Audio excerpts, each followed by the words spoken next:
So, thank you for tuning in. I was requested to give a class on depression and suicide, which doesn't sound like a happy topic, but it's a very important topic, and it's a topic in which knowledge can lead to happiness. So in that sense, hopefully it does turn out to be a topic for happiness. I'm going to begin with depression, psychological depression. And I would like to start with definitions from the dictionary. Try to find sort of a neutral ground. So depression is feelings of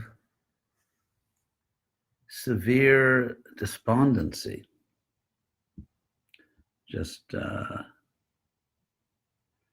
just want to make sure we're online here. Feelings of severe despondency and dejection. In psychiatry, it's a mental condition characterized by feelings of severe despondency and dejection, typically also with feelings of inadequacy and guilt, often accompanied by lack of energy and disturbance of appetite and sleep. So that's those are the relevant definitions.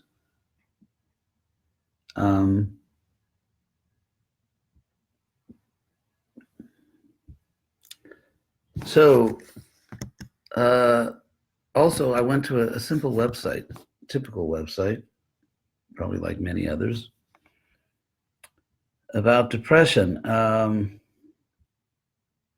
The difference between clinical and intermittent depression. It's natural. Sometimes we feel sad. Sometimes we feel inadequate. They say that it's rare for a person to be always happy every moment of their life. But the difference is that clinical depression is not being simply sad for a day or two, but it's something that goes on for a long time, something that you really don't come out of so easily, or you're not sure how you can ever come out of it. And so one point which should be clear here is that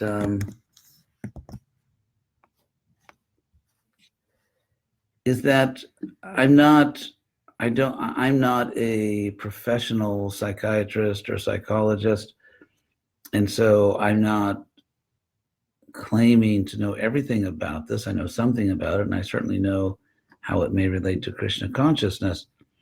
So what I'm going to say is not meant as a substitute for necessary medical treatment or necessary counseling. There are many cases where a person really can and should benefit from professional help. So I'm doing something else here, and that is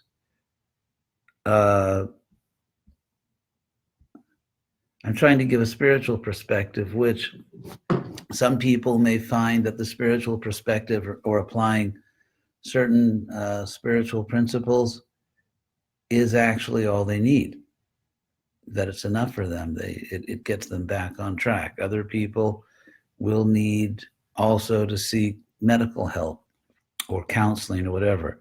So I want to make that clear, that what I'm doing, what I'm not doing. But I think everyone, whatever their condition and whatever other therapies or remedies they may seek or apply, everyone can benefit and should benefit from applying a Krishna conscious perspective to their life. So, you can Google, there are innumerable articles online for, regarding pharmaceuticals that are prescribed for depression, or how one can get past depression without pharmaceuticals, without taking drugs. studies, the latest studies now show that, for example, diet makes a difference. That for young adolescents, I think the study was done in Australia, that adolescents who eat a lot of junk food are much more likely to be depressed. When people start improving their diet, eating more fruits and vegetables and natural food, that tends to help them to escape depression. Support groups, having friends, family, good association is also an important point. And organizing your life, having a regulated life, trying something new if you think you're in a rut. So all these things are very readily available. You can look them up very easily and there are many articles and lists of things you can do that are coming from qualified professionals. So again, I'm not presenting the Krishna conscious perspective as something you should do instead of that if you need it. But rather, I'm making this very clear because it's important to not be understood. It's like, sometimes you call up a doctor and they say, this is a medical emergency, hang up and call 911. So anyway, what is the Krishna conscious perspective on this? One thing is that fortunately, we are not our bodies, and we are not including the mental body, the subtle body. Now, that's easy to say. And for example, if one is suffering from some severe physical problem, it's, sometimes people want more than just philosophy. They want comfort, they want medicine, they want so many things. But still, it is fair to say that the more Krishna conscious we are, the more that we can deal with these things. For example, one of the main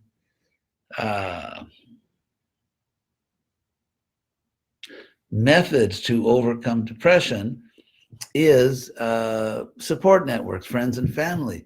And so a devotee who has seriously cultivated meaningful devotee friendships, a devotee who has been a good friend to others and has good friends, will have a powerful support network. We know, for example, that food influences positively or negatively our mental state. So if we follow Bhagavad Gita, where Krishna explains food in the mode of goodness, if we eat prasadam in the mode of goodness, that will also help. We know that a devotee should have a regulated life, should practice bhakti yoga. So if we are able to organize our life around a spiritual practice, that also helps, because that's one of the main ways, or that's one of the ways that you come out of depression, is by regulating your life. And then another way is by trying something new. And so if you haven't been preaching lately, you may try that. Someone may say, well, how can I preach? I'm unhappy myself, but maybe we're unhappy because we're not preaching. In fact, the more we try to help others, then often the more we help ourselves. In fact, often we can help ourselves more by trying to help others, by being kind and good to other people and receiving their gratitude and goodwill in return. So if you look down the list of things you can do, apart from pharmaceuticals, I only have one religion, or not a religion, spiritual path. You could say Krishna consciousness. I don't make a religion out of allopathy or natural cures. I don't make a religion out of those things. I prefer just to, to worship Krishna, not to worship some material process. But so as far as you ought to establish a routine, that's sadhana bhakti. Do something new. Find a way to serve Krishna in a way you haven't served before. Get a pet. For some people, a pet really helps. And if a pet helps you, then get a pet. There's, as we know, sometimes in sort of old-fashioned Krishna consciousness, there's a stigma about pets. But Shivananda Sain, who was an intimate associate of Lord Chaitanya, adopted, you could say, a pet dog and took care of the dog very conscientiously, and the dog went back to Godhead. So try to change your thought process. That's another thing they recommend. These are ways to get out of depression without drugs. If change your thoughts to Krishna conscious thoughts by practicing Krishna consciousness, and that will definitely help. Friends, relatives, and support groups. We've already talked about the importance of devotee association. Get enough sleep, but not too much. Krishna says that in the Gita. Don't sleep too much.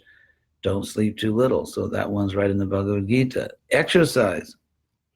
Yes, it says here physical activity is a great non-medical treatment for depression, because when you exercise, you're creating some endorphins that will flood your brain with new vigor. So keep in shape. That's also Krishna conscious. Do exercise. Keep yourself in shape. Now we've gone over all that repeatedly, I want to talk about just purely Krishna conscious things.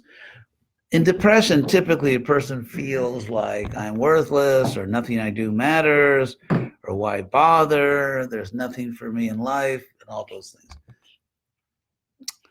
But clearly, apart from all the medical and psychological issues, there's a spiritual misunderstanding here. Krishna says in the Bhagavad Gita, Shayan Dravya Maya Jagyat, if you want to know what verse that is from the Bhagavad Gita. It is verse 433. Actually, 434 in Gita, Bhagavad Gita, chapter 4, verse 34, is the famous verse, Tadvidhi Pranipatena, learn the truth by approaching the wise and so on, those who have knowledge. So the verse before that, just one verse before that, Krishna says that better than simply performing rituals, better than that is what he calls the sacrifice of knowledge, jnana yajna. So what is the sacrifice of knowledge? Because the word knowledge, jnana, also means consciousness. So depression obviously is something which occurs within our consciousness. And so what does it mean to offer your consciousness, whether it's depressed or jubilant? What does it mean to offer that consciousness to Krishna? For one thing, perhaps the central idea here is that we agree to be conscious in a way that agrees with Krishna's consciousness. In other words, for example, Krishna sees us as spirit souls. That, in fact, that's what we are. We're spirit souls. And so if you see yourself and see others the way Krishna sees us, because that's what it really is, then you're offering your consciousness to Krishna so that Krishna can fill your consciousness with his perfect understanding of everything. So if you see yourself through Krishna's eyes, in other words, we often talk about trying to understand Krishna or trying to see Krishna, and ultimately we understand who Krishna is by hearing from Krishna or hearing from his bona fide representative. And so we try to, there's even the expression Shastra Chakshus, the eye of Scripture. Try to see through the eyes of Scripture. Or try, and of course, Scripture is, in the first instance, it's Krishna himself teaching, and people who have heard from Krishna or heard from those who have heard from Krishna and repeating it. So to see through Scripture is to see through Krishna's eyes. So if you see yourself as Krishna sees you, you will never be depressed. Because Krishna does not see any soul as worthless, as useless. Krishna doesn't see any soul that way. Krishna sees every soul as having great value, in fact, unlimited value. And therefore, if you cultivate a vision of yourself, if you agree to see yourself as God sees you, you can never think you're worthless.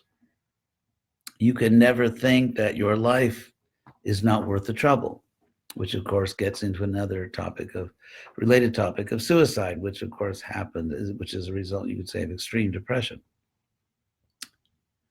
So if someone gives up on themselves and therefore sees no purpose in their life, they are rejecting Krishna's vision of them and instead insisting on some other idea about themselves, which is depressing and which is also false. It's not true.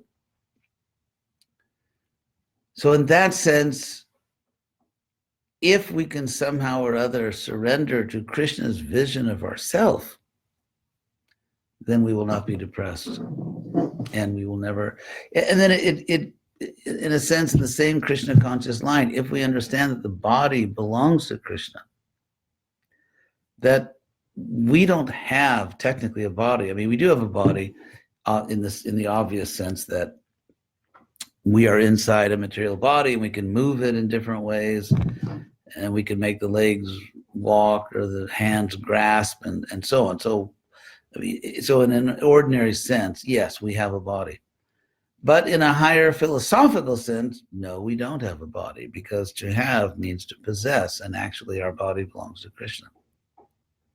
So when we understand that our bodies actually belong to Krishna, then we cannot damage it. We cannot attack our body, much less try to kill it, because it doesn't belong to us. And we cannot vandalize the property of God. It's his property. So Lord Chaitanya said, Anandambudhi Vardhanam, that Sankirtan increases the ocean of bliss. So whatever our problems are, again, some people actually need medicine, and that is also dangerous because there are sometimes collateral effects. So it's, you have to be extremely careful. But still, some people do need to take some kind of medicine. That's just the way it is. And other people, they may not take drugs, psychotropic drugs. They may prefer just to try to heal themselves in a more natural way. So, and of course, there's counseling, there's therapy, there's talking to an experienced professional who can help you to find your way out of what is ultimately an irrational state of consciousness, because there's no rational state of consciousness in which a person is self-destructive or feels hopeless. To feel hopeless is to forget Krishna, because Krishna never gives up on us. And if we give up on ourselves, it's because we forgot how Krishna sees us, and we're not agreeing to see ourselves as Krishna sees us. So another aspect of this topic of depression and suicide is that we're trying to be devotees, Vaishnavas. So we should be very compassionate to those who apparently need help. We should be, I know myself, just to tell sort of a personal story here. When I was young, probably when anyone was young, we're not so mature and don't know so much about things. And so I had one godbrother who did a lot of extraordinary service and who was really a very, very nice person, talented, and that was H.D.Goswami. And we seem to have powerful evidence that, in fact, he took his life. So probably many of you have heard those stories. But, and so I sort of regret that at that time, I was, of course, still very young, just in my probably mid-20s or something. And I just didn't have the maturity, the understanding, the knowledge to understand, even understand that this person needed help, and much less you could say to actually reach out and help this person. I just unfortunately didn't have that maturity or understanding at that age. But now that we're a little older, I mean, I'm a little older certainly, as far as possible, if we can reach out. And of course, some people want help and some people want attention. People that don't really want help, they just want attention. You can't really help them because they don't really want help, they want attention. But there are many people who do actually want help, and as far as possible, we should try to reach out to those people. We can, and not only preaching Krishna consciousness, which of course we should also do, but also, in addition to Krishna, we can learn something. If we know somebody, if there's someone, a friend of yours, or even an acquaintance or a relative, someone in your family that appears to be suffering these symptoms or appears to be at risk for suicide, then it only takes a few minutes to educate yourself and to get some knowledge about it, consult with professionals, and also bring in Krishna consciousness and do all you can to help that person. So, as we know, ultimately the body belongs to Krishna, and we belong to Krishna. And so we should do everything possible to keep ourselves spiritually fit and keep ourselves happy. It's not easy to practice spiritual life in this age. It's a very difficult world we live in. We all know that. And so there are sort of two extremes in a middle position. One extreme is to be unforgiving toward yourself, to be unable to forgive yourself for things you might have done or things you didn't do. And then on the other extreme, there is shamelessness, people that simply have no shame and do not hold themselves accountable for any obnoxious behavior. And so between these two extremes of being shameless or being always guilt-ridden, there's a position where you have principles, you care about your principles, you want to make advancement, you want to do the right thing, and at the same time, you don't torture yourself over it, you just make steady progress. To be generous with yourself does not mean to be shameless and self-indulgent. That's something else. It does mean to not, we're all imperfect. It's a very difficult age we live in. And so it's not worth it to just, we should not be too hard on ourselves. Of course, again, the other extreme is to become shameless. But to a reasonable degree, we should give ourselves a little time to become Krishna conscious and try to help others. So these are some of the points I wanted to make. Unfortunately, on my screen, I'm on Facebook, as you probably guessed, I can't see who's on it. I don't know if someone, I actually don't know if Ananda Leela is listening, or you can call in and just tell me how to do that. But I actually am not able to see anyone's comments if anyone has written comments, or even if anyone's listening. I mean, I can't, somehow usually on the screen I can see that, but somehow right now I cannot see it. So if I'm not answering your questions, it's because I cannot see them. And I tried clicking, actually, as I was talking, I tried clicking on different buttons, but I couldn't seem to find the right button to click on. And I still can't find the right button to click on. So anyway, I'm not going to speak for a long time on this topic. I've spoken about 25 minutes almost. And so I'd like to thank everyone for listening. And again, I'm sorry that unfortunately I just can't seem to find who's listening or find if you have any questions, I can't see them. So I encourage everyone to be happy in Krishna consciousness. And Prabhupada once said, if you're not happy in Krishna consciousness, you're doing something wrong. And so we should correct that. The best way to correct it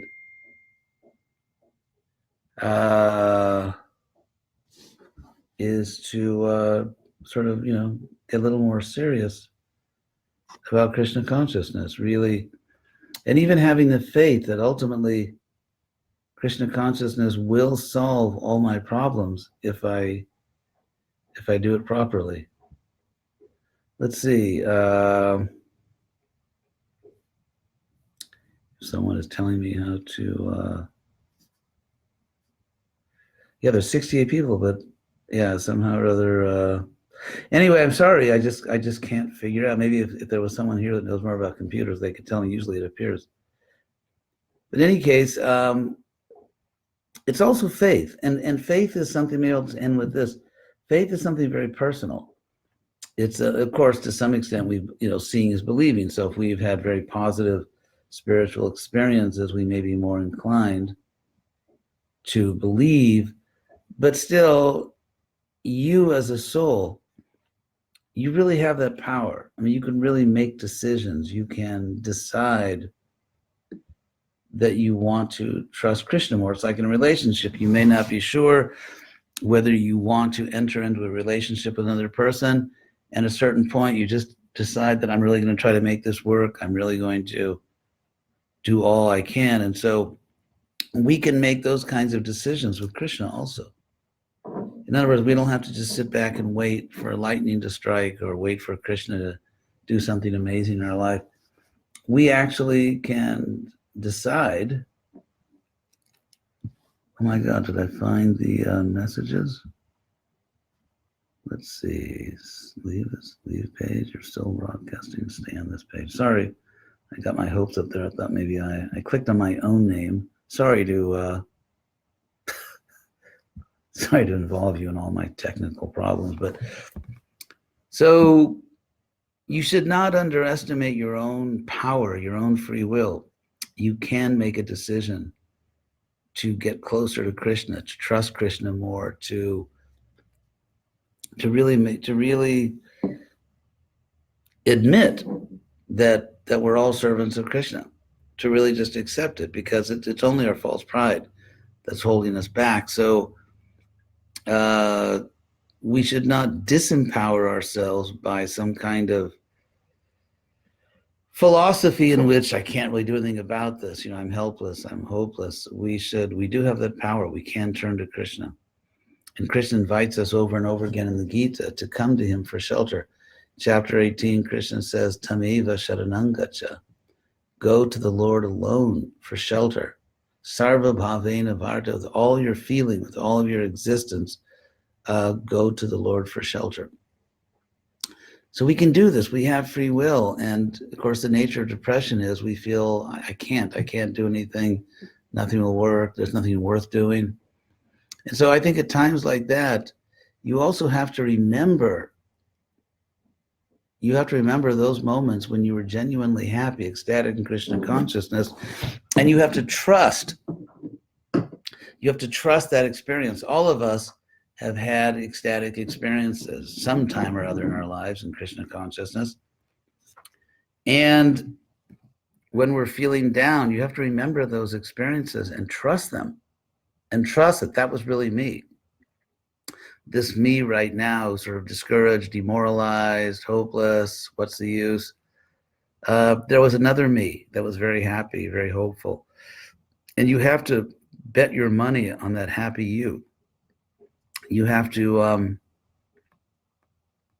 surrender to your real self and somehow or other say that happy version of myself that was Krishna conscious, that was really me. And this version now where I'm unhappy and not Krishna conscious, that's not who I want to be, and it's not who I really am. So you have to have that faith. You have to have the determination to make serious decisions in your own life. As they say, God helps those who help themselves. So I hope everyone will do this and act in their own true self-interest, and also help others to act in their true self-interest. So thank you very much. Thank you for listening. Sorry I can't see your names and comments, and hope to see you again. Oh, I should announce also that Sunday I'm actually traveling to Los Angeles for a day or two. And Sunday morning at between around 8:15 to 8:30, we are actually going to have a little get-together, a darshan, in a beautiful park, and I'm going to give my Sunday Bhagavatam class at 8:30 next Sunday morning. That's in 5 days. 5 days on October 20th. For those of you who are in Southern California, the park is Holmby Park, Holmby, Holmby Park. I wonder if I can write a comment and you guys can see it. That'd be interesting. This is in Los Angeles. Oh, son of a gun. I just sent a message. Now I can see all of you. Well, that's nice. Well, I can see you now. So glad to see all your names there. I'm just looking at all the names here. People are watching.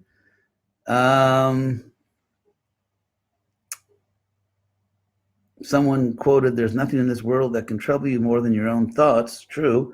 And nothing in this world can help you more than Krishna's thoughts, as he explains them in Bhagavad Gita.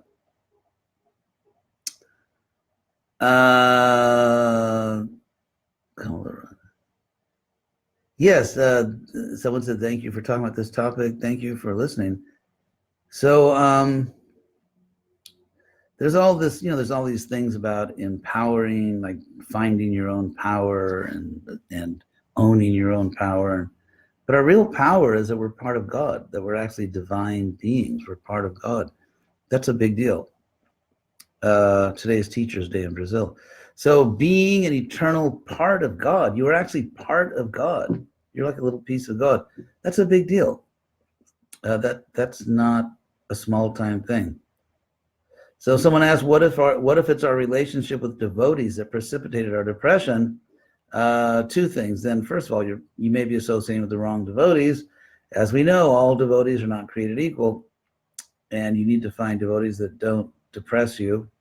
And also you have to make sure that you are being reasonable and not blaming other people for something you could have actually done something about. Let's see. Well, it's really nice to see all you guys here. Glad I'm not alone.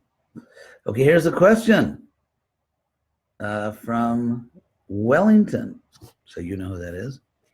Hare Krishna Maharaj, you mentioned that you don't make a religion out of other processes. How do we understand the situation when some devotees very strongly push certain modalities as the best cure, not necessarily more than bhakti, but more than any other material process, and try to push this modality on everyone? The new craze here is faster EFT. Emotional freedom technique, for example. Do you have any experience with such situations? And how do you deal with them, respond to devotees? Okay. First of all, if someone's recommending anything, like, a recipe to cook, or, how to deal with yourself spiritually or psychologically, the first thing is, or medically, the first thing is, I'd like to know, are you a qualified professional? Like, are you really good at what you do? And, you studied. So, of course, if someone claims to be spiritually advanced, are they really spiritually advanced? And have they been able to inspire a lot of people to do significant service for Prabhupada? If they haven't inspired a lot of people to do significant service for Prabhupada, or if they're not a trained doctor, if they don't have a history of success. I personally have two disciples who were nice disciples who years ago died. They both died unnecessarily because they made a religion out of natural cures. They actually had diseases that could have been cured by just normal, evil allopathic medicine. And they would perhaps still be living today, but they both died because they made a religion out of some particular health thing. And also, if it comes to your emotions, I mean, I understand that there's knowledge in many places, and there's all kinds of books, and there's all kinds of advice that people give, psychologists or counselors or life coaches, and some of it's good and some of it's terrible. But ultimately, any good advice, any truly good advice, is going to be something that's also in the Bhagavad Gita. It doesn't mean you can't find it somewhere else, but if you do find it, you have to be able to say, okay, someone gave me this good advice. It really seems helpful. So how is this saying what Krishna says, maybe in a different way? Maybe someone said it in a way that made it more clear to me or easier to understand. That's possible. But still, once you receive what you believe is good advice, how is this confirmed by Krishna? Because if it's truly good advice, Krishna must have said something like that, even if he used a different language. So checking things, checking them against the Gita is a very good way to stay out of a weird situation. Another part of this question, regarding, quote, revealing the mind and confidence, unquote, devotees have said this doesn't mean just regurgitating all your mind's problems on a devotee. It means discussing service and how to do more of it. Well, sometimes it means sometimes you're really upset and you need to talk to somebody. And you just need to tell them how you're upset. And you can't really, talk about, okay, I'm going to sell more books, or I'm going to, I don't know, cook more offerings, when you're really emotionally disturbed. So that kind of advice, it sort of comes from people that, that maybe they mean well spiritually, but don't understand human life very well. So sometimes I've seen devotees just need a person who will listen for some time, kind of like a shoulder to cry on, to use a cliche. The pastime of Srikanta Sena comes to mind. When he was disturbed, Lord Chaitanya did not instruct him initially, but rather just pacified him first. Of course, it is a transcendental pastime, but it's also one that we're supposed to follow. But we see this often between Yudhishthira Maharaj and Arjuna. When Arjuna is very disturbed, in the first canto, Maharaj Yudhishthira gently speaks to him, asking him gradually about the real cause of his distress. So is it all right if we are trying to take care of devotees to not always preach Krishna consciousness, in quotes, but just let them reveal what's going on, just listen and then slowly build? Yeah, obviously. I mean, some people are about as sensitive as, I don't know, like a rusty fork or something. I mean, some people dehumanize Krishna consciousness. Krishna consciousness does not mean to renounce your humanity. It means to spiritualize it, but the humanity is still there. So another question. I know some devotees who have resentment towards Krishna because they are upset that Krishna allowed some unfortunate events to happen to them. Well, first of all, it is kind of pretentious to say that the event was unfortunate. I mean, we may call it unfortunate because it didn't please us, because it's not what we wanted, but we don't see the whole picture, because actually everything that Krishna does is ultimately for the good. There's even a saying in Spanish, no hay mal que por bien no venga. There's no evil that doesn't come for some good. So if you say that something was unfortunate, you are already removing Krishna from the situation. You're not letting Krishna decide whether it's fortunate or unfortunate. And you're not really open to, like, what is Krishna really doing here? And why am I really suffering? So in this case, these devotees are unable to feel about themselves the same way Krishna feels about them in a positive way. How to help those devotees? I think it comes down to trusting Krishna.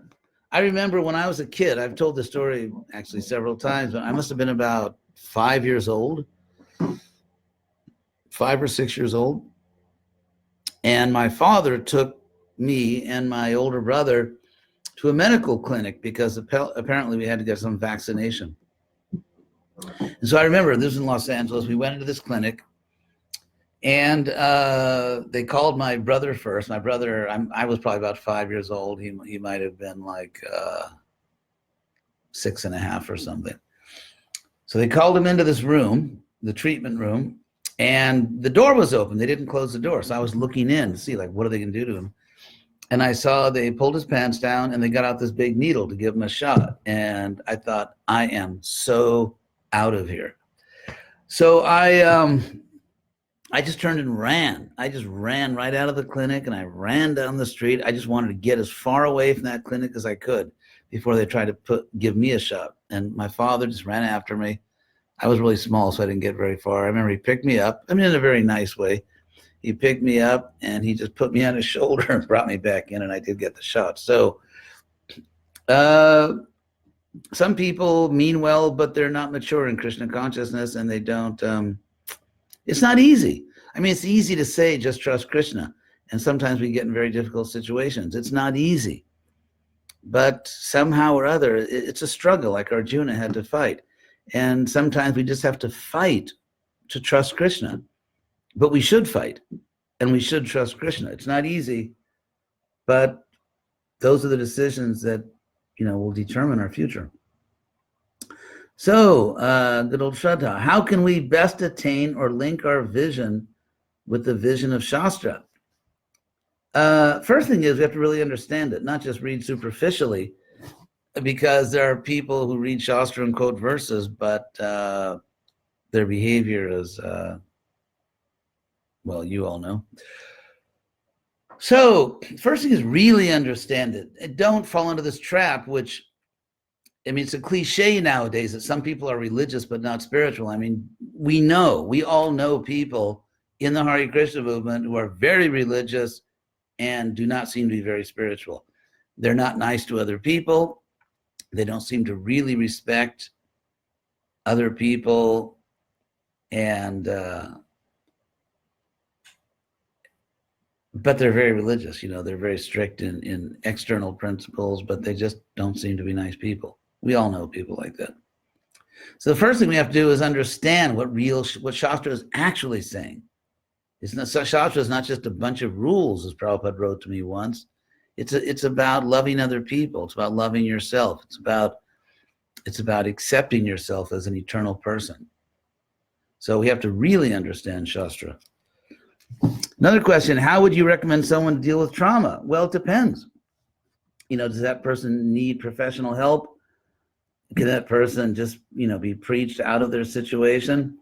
I mean, I think there are many, many of us. Sometimes I joke and say, if you don't have post-traumatic stress disorder, you must not have been in the Hare Krishna movement. So, we were all very young and it was a difficult movement. And so a lot of us have had painful experiences, probably most of us. And some people need professional help. Some people can somehow find their way out of it through Krishna consciousness, through good association.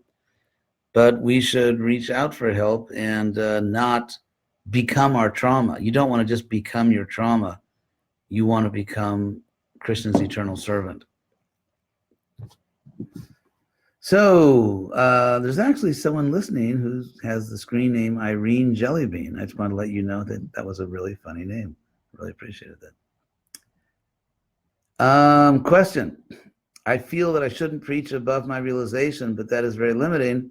Well, what I found, I'm sure many of you have found, or all of you, is that when we preach, we get more realization. So if you're preaching to someone, and as you're preaching, you're just inspired to talk about Krishna, go with your inspiration. Because as you are preaching, Krishna in your heart can just bless you. And you can get a realization right there. Maybe it's not let's say, your normal daily realization. It's not like you wake up every morning and you see that. But in the act of preaching, you just get inspired. And as you're preaching, you begin to see other things that are true. And in that inspiration, you can share them with other people. You can share your realizations live, like in real time. You can get realizations and share them with the people you're talking to. So Chutananda said, hello. Well, Hare Krishna, hello. Hare Krishna also means hello, means many things. So let's see. Shalom. Back to you. So, let's see any other questions. Ok, Português, como ajudar aqueles que estão sofrendo, mas não aceitam nossa ajuda por não perceberam que estão doentes. English. How to help those who are suffering but do not accept our help because they don't perceive that they are sick or unwell. You can lead a horse to water, but you can't make him drink. All we can do is help people who accept our help, and we can help them to the extent that they accept our help. And, you know, it's not that our duty is to save everyone. Our duty is to just offer whatever we have to everyone in Krishna consciousness. And if they don't accept it, then so be it. You're like on Sankirtan. Someone doesn't buy a book, go to the next person.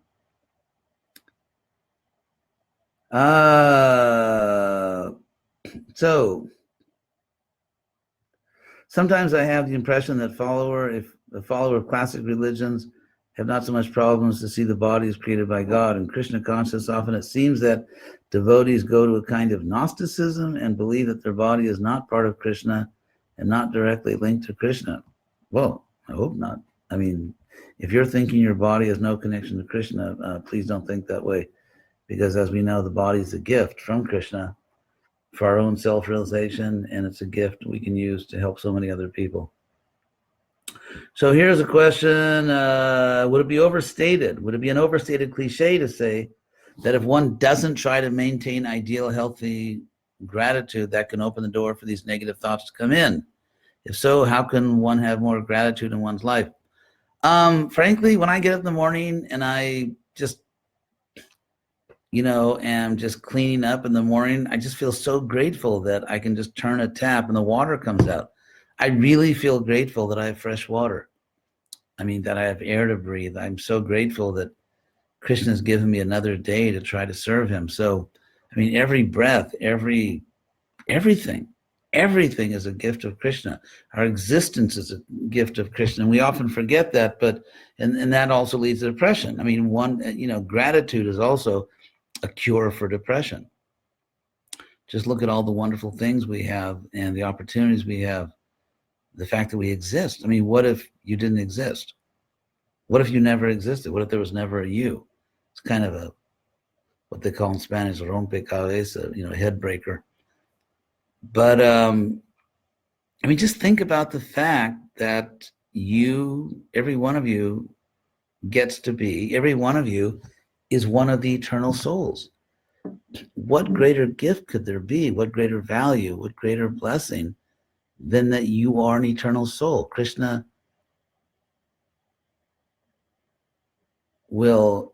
promises you that you will exist forever.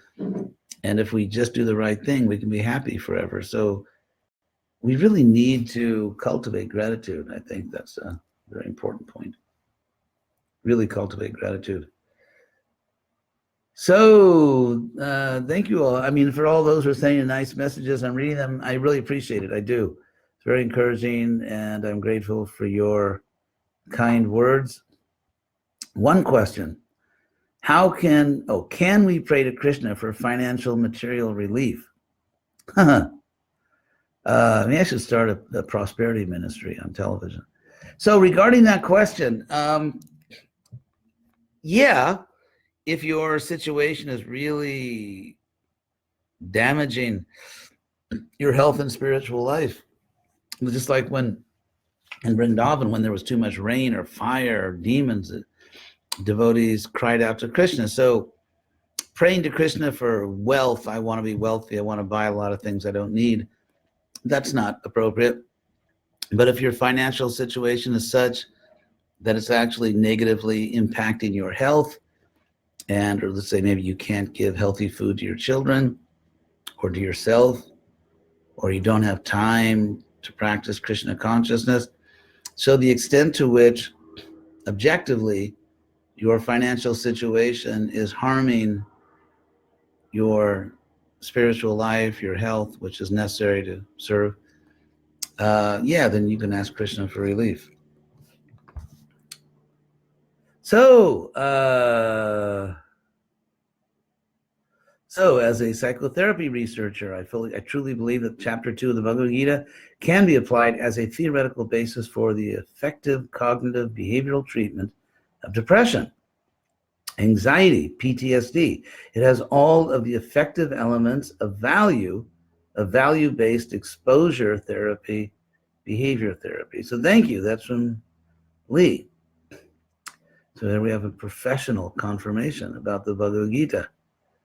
So again, I'm reading your words. Just here's a question. Oh, Yikakuba. Sometimes it appears that as hard as we try to dedicate our life to preaching, some words misspelled. Something forces us away from preaching due to mundane responsibilities. What should we do? Well, like take Krishna West, for example. You may have heard of Krishna West. I mean, for years, I've been praying to Krishna, please help us, because Prabhupada said, Krishna is going to spread his movement. Now, if you volunteer, if you're willing to serve, then Krishna will, he will empower you. And so seeing the state of Prabhupada's movement and really just wanting more than anything in the world to help Prabhupada to rebuild, especially his Western mission, I've been praying for years. And actually lately, some really amazing things are happening. I was just, there's one devotee, who, her name is Chitraleka, has very kindly put me on a mailing list where every day I get a little email about Prabhupada. And for the last, I guess, months, she's been sending little things from Prabhupada's diary. And it really surprised me, I mean, how much Prabhupada was not really getting anywhere in the beginning. I mean, he was in New York. It's not that Prabhupada just went to New York and then it all happened. And then, you know, he went to New York and then 3 days later he was registering ISKCON. For months and months and months, you know, people, one thing that constantly happens, because Prabhupada kept a diary, is that people said they were going to come and they didn't come. They didn't show up. They didn't keep their appointments. Prabhupada was putting his books on consignment. He was leaving, you know, maybe 2 dozen copies of his books, sometimes more, in various bookstores and outlets. And then you get these notations all the time in his diary that, you know, so-and-so returned the books. They didn't want the books, couldn't sell them, brought them back. And things like, you know, I did a program today, 3 people came. Or I did a program today, nobody came. And this just keeps going on day after day, week after week, because I'm following the diary on a daily basis. It keeps going on. And Prabhupada himself was a little discouraged, but he just kept at it. So if we really want to preach, we have to just keep praying to Krishna. We can't give up those prayers. We have to keep praying to Krishna. I don't want to be self-centered. I don't want to be selfish.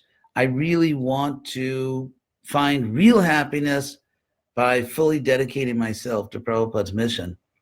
And we just have to keep praying and begging Krishna to accept us, to empower us, to use us as his instrument. So Irene Jellybean is my old friend, Dukkha Huntry. And so thank you for clearing that up. Dukkha Huntry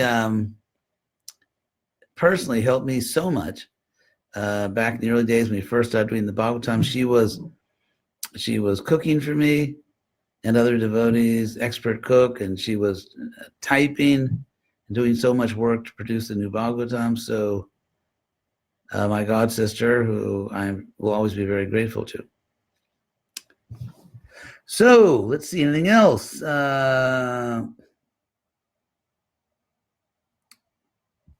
Let's see. Oh, here's an interesting thing. Hey, it's good old Krishna Shakti. I agree with what Chardev just said. Speaking for myself, one of the times when I was really down and felt hopeless with all the craziness happening in my life, I kind of yelled at Krishna, I think we all have, and asked him if he was on vacation. It's a very interesting question to put to Krishna. In spite of my disrespect, he honored what he says, and just for asking for his help, he manifested help on that very same day. One single step I took towards him, and he has not stopped showing me his mercy ever since, especially through his, representative, I think that's me. So thank you, Krishna Shakti. Thank you. That was a really interesting comment. How might I, an aspiring sadhaka, begin to develop shraddha when my more, like there's a devotee on the here named Shraddha, old friend, when my more qualified seniors still seemingly struggle for steady taste and faith even after decades of practice? Well, maybe you just need to take a look at other seniors. I mean, all the devotees are, in their own ways, great souls, but I know many senior devotees, and I, to be honest, I have to include myself, that really have a taste. I mean, I've never been happier in Krishna consciousness, to be honest. And because, I mean, from the day I joined the movement, one of the things that most inspired me personally was that if you just stick to this process, stick to Prabhupada, stick to the Maha Mantra, then your life will get better and better. And that's, I mean, of course there are problems. Sometimes our lives suddenly, like some crazy thing happens in our life and we get this heavy test and we may even go a few years just really struggling. But my personal experience, I've been doing this about 50 years, which is amazing since I'm only 49 years old. So I actually started this, joined ISKCON a year before I was born.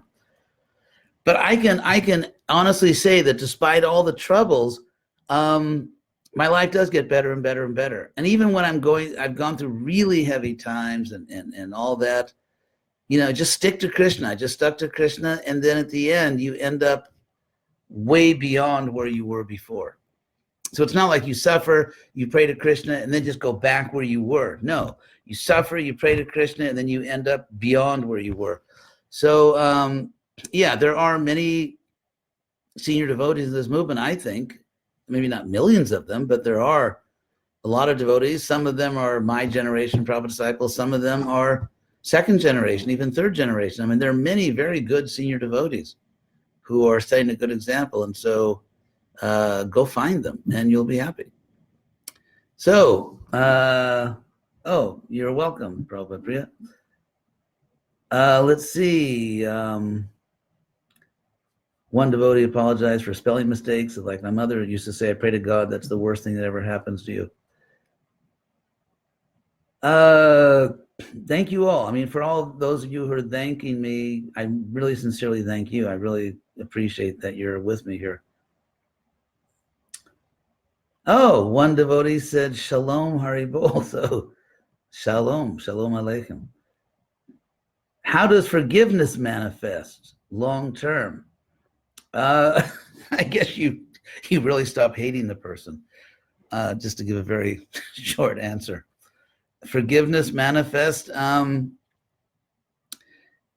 Here's why we have trouble forgiving. There's a very simple, obvious reason why sometimes it's not easy for us to forgive. And that is because, well,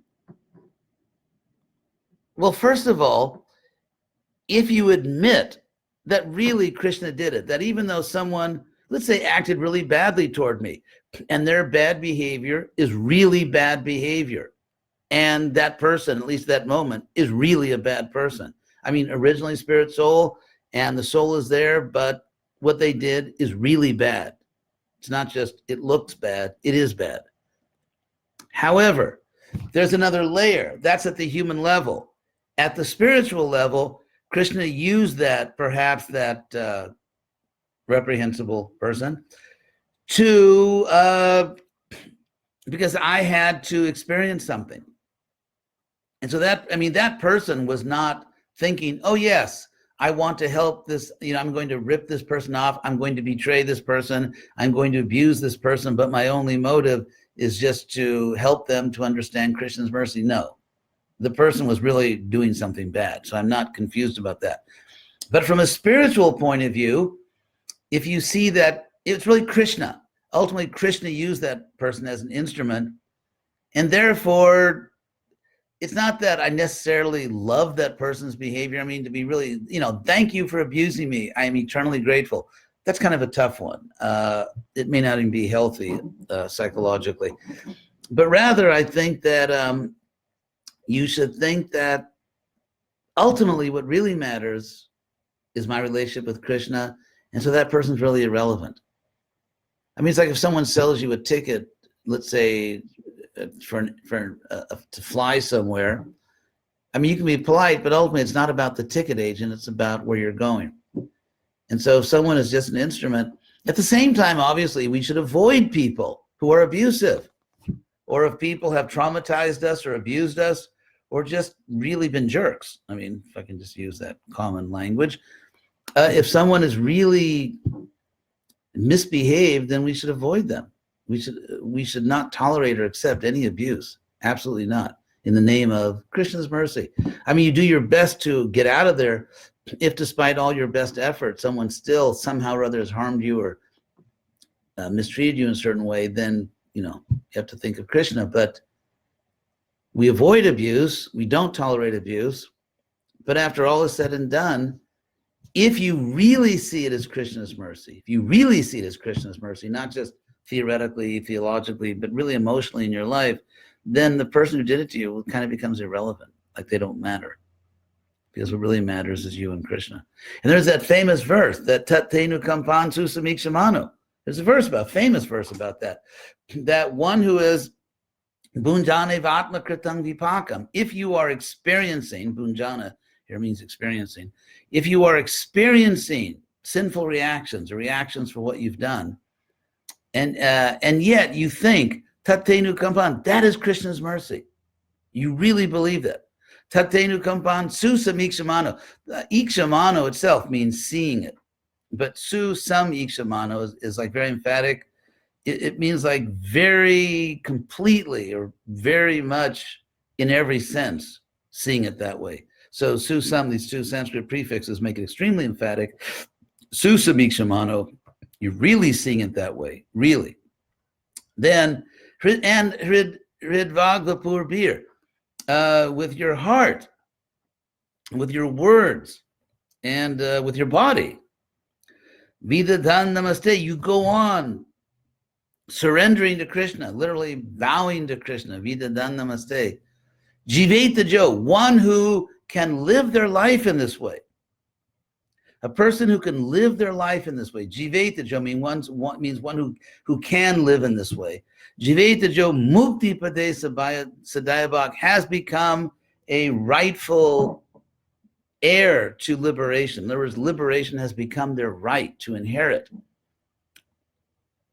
So when we suffer abuse or any kind of injury, injustice at the hands of other people, again, we try to avoid it, but if it happens, if you can really see that as Krishna's mercy on you, then you become a very advanced Vaishnava. So I think it's not so much forgiving. I mean, the emphasis is not actually on, forgiving, although Kshanti, it's actually one of the qualities of a Brahmin is forgiveness. Shamodamatapak Kshanti means forgiveness. So we should forgive, but really the Shastra emphasizes even more than forgiveness is seeing it as Krishna's mercy. And if we also understand that the person who did it was obviously a miserable, ignorant person, at least at the time of doing that, then, what are you going to do with them? You forgive them, and especially see it as Krishna's mercy. So let's see, almost done here. Can you please comment on this, Maharaj? Beliefs, worldview, triggers, filters, emotional state are responsible for the quality of our own lives. Not really. I mean, they obviously influence our life. What ultimately is responsible for the quality of our own life is us, you and me. And that's what Krishna says in the Bhagavad Gita 6.5 and 66. This is too much like deterministic, psychological determinism. And whoops, let me just get rid of that real quick.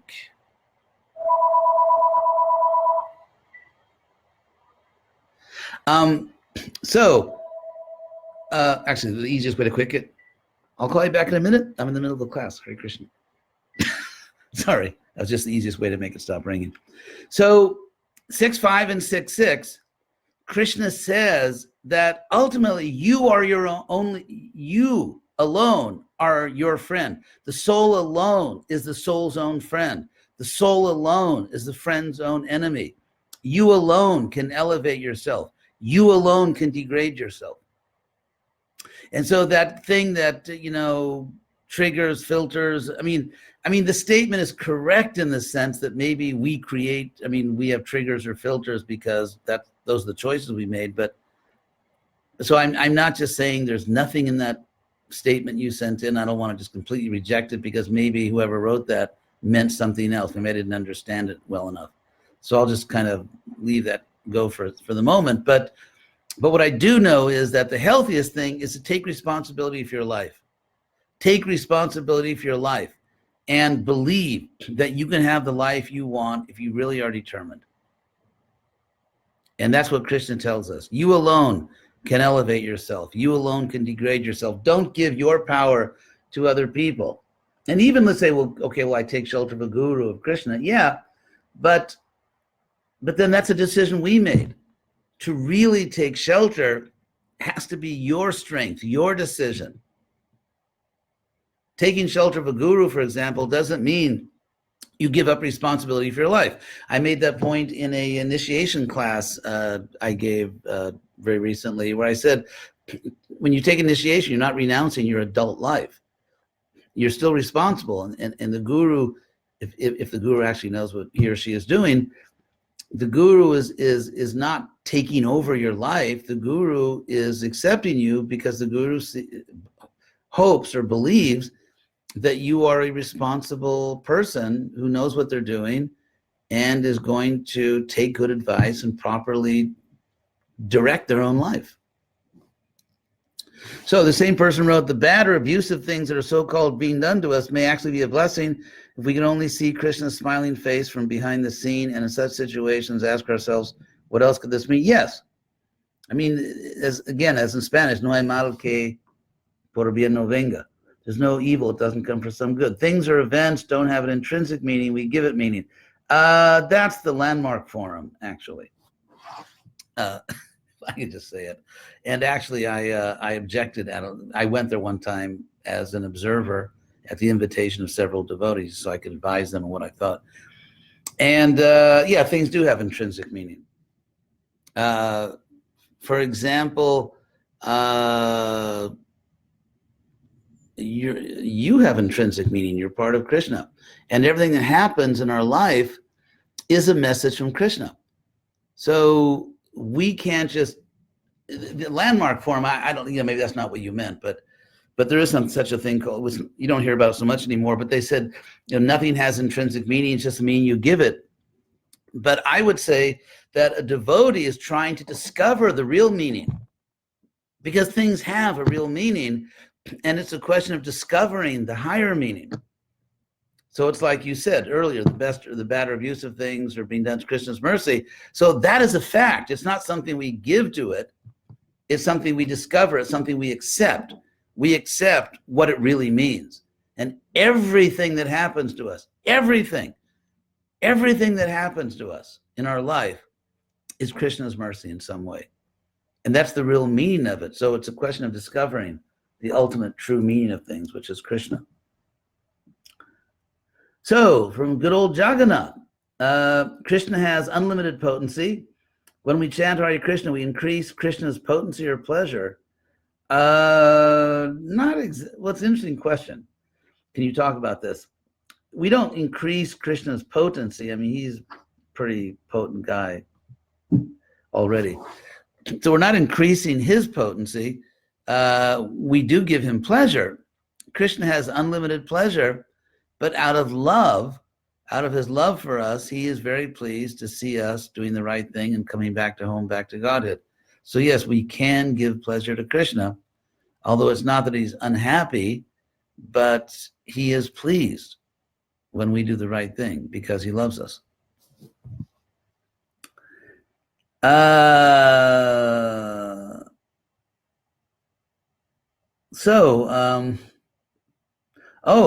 Someone said the points that I was commenting on about bring your own meaning, that was attributed to Tony Robbins, who gave up an ice cream fortune, but I guess made a different kind of fortune. I mean, Probably, I have nothing against Tony Robbins, probably a nice guy.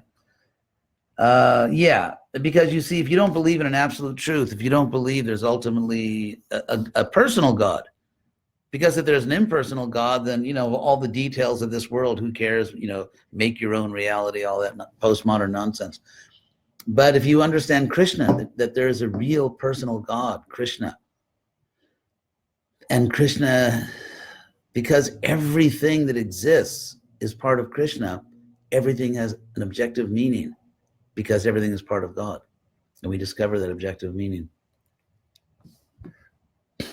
So, the last one. So it is, the more we take personal responsibility, the more we will see ourselves as Krishna sees us. Very good question, actually. It's a very interesting question. Yes, because Krishna sees us as little divine sparks. We're part of him. And just like if you're a mother or a father, you want to see your children standing up and being good persons and making right decisions. You want to see them grow up and do the right thing. And so Krishna sees our condition, but he wants us. Krishna wants us to grow. Krishna wants us to be powerful. He wants us, we surrender to Krishna so that he can give us freedom. It's just like when you go to a doctor and you follow the doctor's instructions. If it's a good doctor, the more you strictly follow the doctor, the more freedom you have.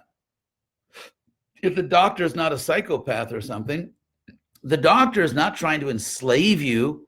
When the doctor says, you have to eat this, you can't eat that, you have to take this medicine, do this, don't do that. The doctor is not, if he's a good doctor, he's not trying to lord it over you.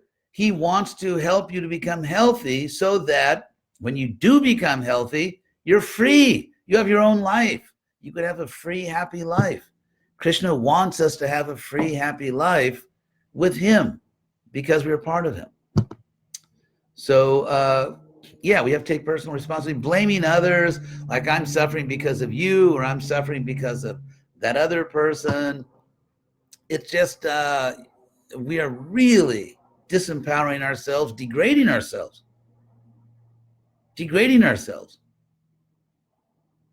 It's almost like someone, let's say, who's in a jail and is crying, let me out, don't lock me up like this. And this person didn't notice the door's not locked. You can just walk out. So anytime you want, I mean, it may take some time. It's a gradual process, but you can walk out of your troubles by advancing in Krishna consciousness. It's gradual, but the progress will enliven you. It's like, let's say you wanted to make a trip and you've been planning this trip and you never leave and you procrastinate. When you finally get out on the road, you're finally on the road. You're finally on your way. Even though maybe a long trip, you're on your way. And so we can walk out of material bondage. We can walk out of our troubles if we choose with our own power as divine spiritual sparks, if we choose to give ourselves even more to Krishna, become even more serious about our spiritual life. So I think I will actually end here. I actually found your questions. Now I know what to do. I have to send you a comment, and then the comment thing appears. So again, thank you all for listening. I really appreciate it. It's and thank you for writing in questions. And I hope to see you next Sunday. Again, if you live in Southern California, Holmby Park. I'll just write it one more time. Well, I wrote it once. I'll write it one more time. Holmby Park in Los Angeles, on the corner of Comstock and South Beverly Glen. It's right in my neighborhood, actually, my old neighborhood. So you're all welcome, 8:30 at Holmby Park. Oh, there's a few more things, sorry. Tony Robbins has been getting into the chanting of Hare Krishna. Well, good for Tony Robbins. Then Jai Bhakta Tony. Yeah, I mean, no hard feelings, Tony. So, so thank you all very much. Hare Krishna, hope you all have great lives today and forever. See you later.